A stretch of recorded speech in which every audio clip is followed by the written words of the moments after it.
হে আল্লাহ, একমাত্র আপনার কাছেই আমি আমার দুর্বলতার কথা জানাচ্ছি এবং একমাত্র আপনার কাছেই আমি আমার অভাবের কথা জানাচ্ছি এবং মানুষের নিকট আমার অসম্মানের কথা একমাত্র আপনাকেই বলছি।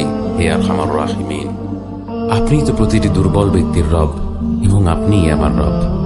আপনি কার কাছে আমাকে ছেড়ে দিলেন?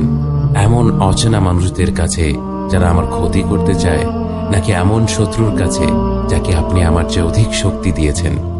হে আল্লাহ, যদি আপনি আমার উপর রাগ না করে থাকেন তাহলে এর কিছুতে আমার কিছু আসে যায় না, কিন্তু আপনার আশ্রয় পেলে আমার পরিস্থিতি আরেকটু সহনীয় হবে।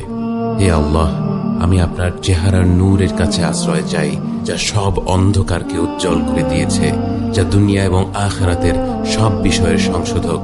আল্লাহ, আপনার রাগ এবং অসন্তুষ্টি থেকে আমি রেহাই চাই।